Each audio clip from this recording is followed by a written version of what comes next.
بسم اللہ الرحمن الرحیم الحمدللہ رب العالمین والصلاة والسلام علی سید الانبیاء والمرسلین والعاقبۃ للمتقین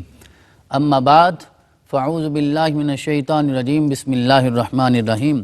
فوجدا عبدا من عبادنا آتیناہ رحمتا من عندنا وعلمناہ من لدنا علما۔ صدق اللہ العظیم۔ حضرات گرامی، ہماری سعادت مندی ہے کہ حضور سیدنا غوث اعظم رضی اللہ تعالیٰ عنہ کی سیرت کا یہ حسین سلسلہ آگے بڑھ رہا ہے، اور اس سے پہلی نشست میں ہم نے آپ کے بچپن کے اور تحصیل علم کے وہ سارے واقعات ذکر کیے تھے کہ جن کے بغیر ولایت مکمل نہیں ہوتی۔ آج تحصیل علم کے بعد آپ کی پھر علمی حیثیت کیا ہے اور علمی مقام اور مرتبہ کیا ہے، وہ آپ کی خدمت میں عرض کریں گے کہ جب آپ نے علم حاصل کر لیا، ریاضت بھی ہو گئی، مجاہدات بھی ہو گئے،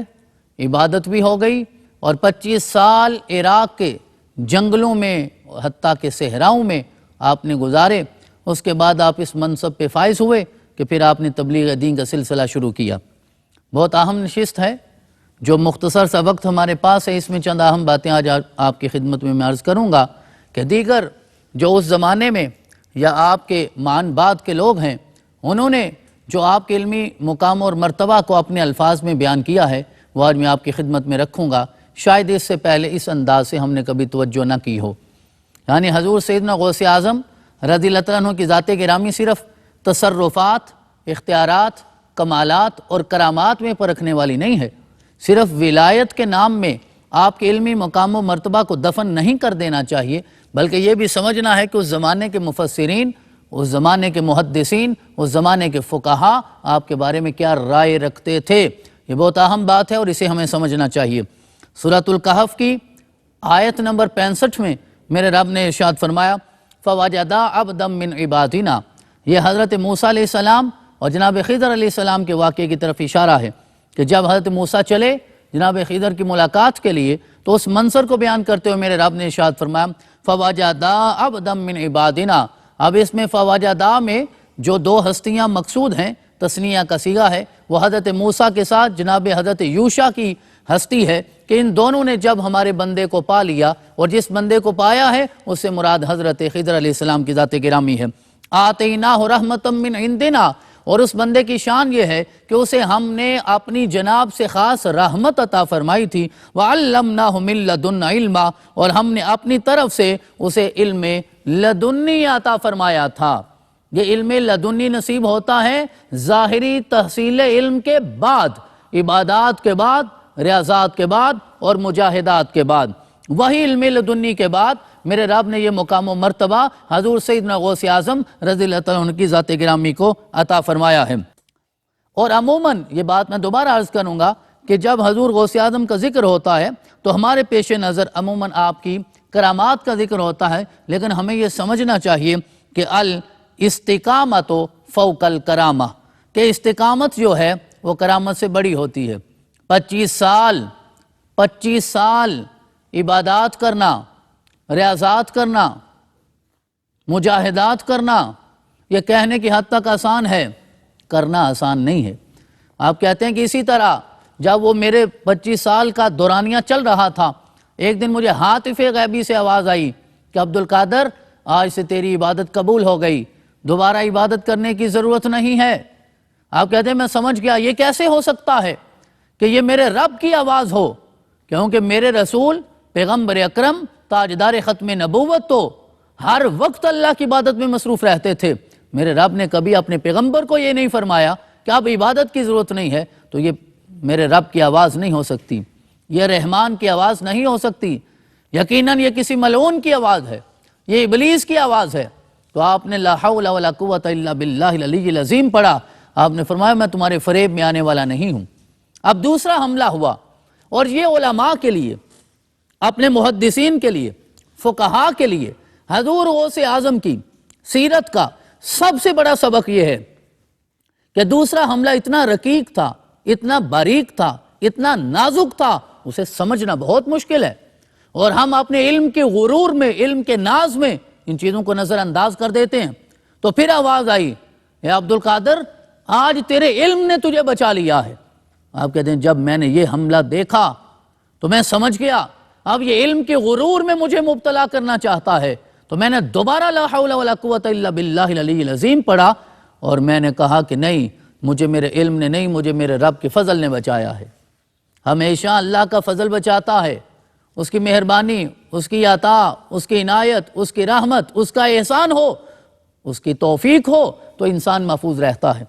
علم کے غرور سے اپنے آپ کو بچانا، یہ حضور سیدنا غوث اعظم رضی اللہ تعالیٰ عنہ کی زندگی کا سب سے بڑا سبق ہے۔ کیوں؟ الاستقامت فوق الکرامت، کہ جو استقامت ہے وہ کرامت سے بڑی ہوتی ہے۔ اب ہم یہ دیکھیں گے کہ حضور غوث اعظم دیگر ائمہ، محدثین اور فقہا کی نظر میں آپ کا علمی مقام و مرتبہ کیا ہے۔ یہ بہت اہم بات ہے، اسے ہمیں سمجھنا چاہیے۔ سب سے پہلے یہ دیکھیے کہ سلطان صلاح الدین ایوبی کو میرے رب نے جو فتوحات عطا فرمائی، کبھی ہم نے ان فتوحات پہ غور نہیں کیا، اور اس بات کا بہت کم لوگوں کو علم ہوگا، اور بہت سارے لوگوں کے علم میں یہ بات پہلی بار آئے گی کہ سلطان صلاح الدین ایوبی نے جب بیت المقدس کو، القدس کو فتح کیا تھا، تو جس لشکر کے ساتھ بیت المقدس کو فتح کیا، اس آرمی میں، اس فوج میں، اس لشکر میں جتنے لوگ اس کے ساتھ شامل تھے، ان میں جو بھاری اکثریت ہے وہ حضور غوث اعظم کے تلامذہ کی ہے، آپ کے شاگردوں کی ہے، آپ کے مدرسے اور جامعہ کے فاضلین کی ہے، آپ کے متعلمین کی ہے، آپ کی بارگاہ میں زانوِ تلمذ طے کرنے والوں کی ہے، جن کے ذریعے میرے رب نے سلطان صلاح الدین ایوبی کو فتح عطا فرمائی۔ اس سے پتہ چلا کہ حضور غوث اعظم نے عام روایتی مدرسہ نہیں بنایا، روایتی جامعہ نہیں رکھی کہ جس میں صرف کیلو کال کا کام ہوتا ہو۔ آپ نے دین کے غلبہ کے لیے انہیں وہ ہنر بھی سکھایا تھا، جب صلاح الدین ایوبی نے سلطان بننا تھا تو اس کو سلطان بنانے میں سب سے بڑا کردار حضور غوث اعظم کے تلامذہ کا، آپ کے شاگردوں کا ہے۔ اس کے علاوہ حضرت امام ابن قدامہ المقدسی رحمۃ اللہ علیہ یہ حنبلی ہیں، اور ان کے کزن جن کا نام امام عبد الغنی المقدسی، یہ بھی حنبلی ہیں۔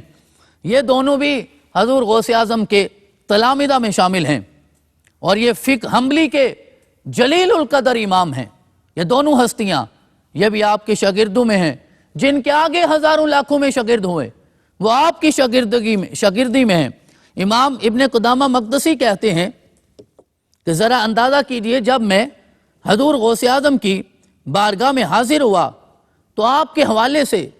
جتنی کرامات تواتر کے ساتھ ہم نے سنی ہیں، عالم ہونے کے باوجود، محدث ہونے کے باوجود، مبلغ ہونے کے باوجود، واعظ ہونے کے باوجود، ہم نے اپنی زندگی میں اس سے زیادہ کرامات کبھی نہیں سنی۔ سوچئے، عالم بھی صاحب کرامت ہونا چاہیے، فقیہ بھی صاحب کرامت ہونا چاہیے، محدث بھی صاحب کرامت ہونا چاہیے۔ آپ کا علمی مقام و مرتبہ اس جملے سے سمجھنا مزید آسان ہو جائے گا کہ علامہ ابن تیمیہ جیسی ہستیاں بھی آپ کے علمی مقام و مرتبہ کے سامنے سر تسلیم خم کر دیا کرتی تھی۔ ابن قدامہ کی بات نہیں ہو رہی، صلاح الدین ایوبی کی صرف بات نہیں ہو رہی، ابن تیمیہ بھی سر جھکا دیا کرتے تھے، اور آپ کو جس لقب کے ساتھ ابن تیمیہ پکارا کرتے تھے وہ لقب ہے کتب العارفین، سارے عارفین کا کتب، غوث۔ تو جنہیں کتب العارفین ابن تیمیہ کہیں، وہ ذرا اندازہ کر لیجئے میرے رب نے انہیں کتنا اعلیٰ مقام و مرتبہ عطا فرمایا، کیونکہ فکری اعتبار سے تھوڑا تشدد تھا، سختی تھی، اس کے باوجود بھی حضور غوث اعظم کی شان کو تسلیم کیے بغیر ان کے پاس کوئی چارہ نہیں تھا۔ اور اس کی وجہ کیا ہے کہ حضور غوث اعظم کو اتنا بلند مقام ملا؟ وہ وہی ہے کہ الاستقامت فوق الکرامت۔ آپ نے صرف وہ بچپن میں بھی تو کرامت کا ظہور ہو چکا تھا، جب آپ پیدا ہوئے تو روزے کی کیفیت میں پیدا ہوئے، اس کے بعد آپ کو کوئی ضرورت نہ تھی، لیکن آپ نے استقامت کا رستہ اختیار کیا، فقط کرامت کا رستہ اختیار نہیں کیا، تو میرے رب نے یہ مقام عطا فرمایا۔ آپ کے دور کے، بلکہ آپ کے ہم عصر بہت بڑے مفسر حضرت امام ابن جوزی رحمۃ اللہ علیہ، وہ اکثر آپ کی مجلس میں بھی آیا کرتے تھے، آپ کے درس میں بھی آیا کرتے تھے، لیکن آ کر صرف یہ پرکھا کرتے تھے، یہ سنا کرتے تھے، کیونکہ آپ خود مفسر ہیں، صاحب تفسیر ہیں، کہ حضور غوث اعظم قرآن کی آیات کی کس طرح تفاسیر بیان کرتے ہیں، یہ آ کر سنا کرتے تھے۔ ایک مشہور واقعہ ہے کہ حضور غوث اعظم کی مجلس میں امام ابن جوزی ایک دن تشریف فرما تھے، اور آپ نے ایک آیت مبارکہ تلاوت کی، اور ایک آیت کی تفاسیر کا سلسلہ شروع کر دیا۔ ایک تفسیر کی، امام ابن جوزی نے سر ہلا کر اس کی تائید کی، دوسری تفسیر ہوئی، تائید فرمائی، تیسری، چوتھی، 10ویں، 11ویں، 11 تفاسیر فرمائی۔ ایک آیت کی امام ابن جوزی نے 11 تفاسیر کو تسلیم کیا، اپنا سر جھکایا، تائید کی، لیکن جب 11 سے آگے آپ کی تفاسیر کا سلسلہ بڑھا، 12ویں، 13ویں، حتیٰ کہ آپ نے 40 تفاسیر فرمائی، تو پہلی 11 کو ابن جوزی جانتے تھے، اس کے بعد آپ نے جو 29 تفاسیر فرمائی اس ایک آیت کی، اسے ابن جوزی نہیں جانتے تھے۔ وجہ طاری ہو گیا، حال کی کیفیت ہو گئی، قلب جاری ہو گیا، گریبان پھاڑ بیٹھے، گریبان چاک ہو گیا، آپ کے قدموں میں گرے اور مان لیا آپ ہماری تفسیر کے بھی امام ہیں، آپ تصوف کے بھی امام ہیں۔ اتنا بڑا مفسر بھی آپ کو تسلیم کر رہا ہے، اور آپ کو تسلیم کیے بغیر چارہ نہیں تھا، اور آخر میں پھر انہیں یہ کہنا پڑا، حضور غوث اعظم جب 40 تفسیریں بیان کر چکے تو پھر یہ کہنا پڑا کہ لوگوں یہ تو 40 تفسیریں کال کی تھیں، اب ہم حال کی تفاسیر کا سلسلہ شروع کرتے ہیں۔ یہ صرف ظاہری تفاسیر ہیں، نقلی تفاسیر ہیں، روایات کی تفاسیر ہیں، تفسیر القرآن بالقرآن ہے، تفسیر القرآن بالحدیث ہے۔ پھر آپ نے تفسیر القرآن بالتصوف کا آغاز فرمایا، وہ تو ابن جوزی کے تصور سے بھی ماورا تھا، تو ابن جوزی نے تسلیم کیا اور کہا کہ آپ ہمارے امام ہیں۔ اس کے علاوہ حضرت امام یافی رحمت اللہ علیہ، جن کی کتاب امام ابن حجر اسقلانی نے التلخیص الخبیر کے نام سے تلخیص فرمائی ہے، امام یافی کا یہ مقام، اتنے بڑے عالم ہیں کہ ابن حجر اسقلانی بھی ان کے خوشہ چین رہے ہیں۔ وہ فرماتے ہیں کہ شرق تا غرب پوری دنیا سے علماء، فقہاء، محدثین، صلحاء اور اہل علم کی کثیر جماعت اطراف و اکناف سے چل کر آتی اور حضور غوث اعظم کی مجلس میں زندگی بھر رہتے، علم حاصل کرتے، تفسیر کا علم حاصل کرتے، حدیث کا علم حاصل کرتے، حدیث کا سماع کرتے، حدیث کی سند پاتے، اور پھر حضور غوث اعظم کے فیض کو پوری دنیا میں تقسیم کیا جاتا۔ حضرات گرامی، پھر اس حدیث مبارکہ کو ذہن میں لائیے، جب میرا رب کسی سے محبت کرتا ہے تو پھر سارے آسمان والے بھی محبت کرتے ہیں، پھر سارے زمین والے بھی محبت کرتے ہیں، اور جب تک کردار میں استقامت نہ ہو تو ظاہری علماء اسے تسلیم نہیں کرتے۔ تو آپ کو فقہاء نے مانا، محدثین نے مانا، ابن قدامہ نے مانا، ابن رجب حنبلی نے مانا، اور سب سے بڑی بات ابن تیمیہ نے بھی آپ کو تسلیم کیا ہے۔ اور پھر حضرت امام یافی جو ہیں وہ آپ کو غوث الورا کے لقب سے یاد کرتے تھے، غوث النداء کے لقب سے یاد کرتے تھے، نور الہدا کے لقب سے یاد کرتے تھے، بدر الدجا کے لقب سے یاد کرتے تھے، شمس الضحیٰ کے لقب سے یاد کرتے تھے۔ ایک عالم کا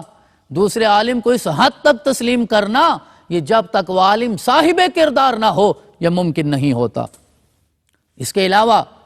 ابن تیمیہ کے شاگرد رشید حافظ ابن کثیر، یہ ابن تیمیہ کے شاگرد ہیں، جو صاحب تفسیر ابن کثیر بھی ہیں، جس کا نام تفسیر القرآن العظیم ہے۔ اپنی کتاب البدایہ والنہایہ میں حضور غوث اعظم کی کرامات کا ذکر کرتے ہوئے کہتے ہیں کہ خلق خدا نے جتنا نفع حضرت شیخ عبد القادر جیلانی سے پایا ہے، ہم نے اپنی زندگی میں کسی اور سے اتنا نفع پاتے ہوئے آپ کو نہیں دیکھا۔ اور بالکل آخری بات، امام ابن رجب حنبلی بھی آپ سے بہت محبت کیا کرتے تھے، اور محبت کا اظہار یوں کرتے تھے کہ حضور غوث اعظم کو زاہد کے لقب کے ساتھ، شیخ العصر کے لقب کے ساتھ، قدوۃ العارفین کے لقب کے ساتھ، سلطان المشائخ کے لقب کے ساتھ، سید اہل الطریقہ کے لقب کے ساتھ، محیج الدین کے القابات کے ساتھ آپ کو یاد کیا کرتے تھے۔ تو یہ یقیناً تب ہی ممکن ہوتا ہے جب کرامت بھی ہو، کرامت کے ساتھ استقامت بھی ہو، طریقت بھی ہو، طریقت کے ساتھ شریعت بھی ہو، پھر میرا رب یہ سارے مقامات عطا فرماتا ہے۔ اللہ رب العزت ہمیں حضور غوث اعظم رضی اللہ تعالیٰ عنہ کی ہستی کے ساتھ اس طرح محبت کی توفیق عطا فرمائے جس طرح آپ کے ہم اثر فقہا محدثین اور مفسرین آپ سے محبت کیا کرتے تھے۔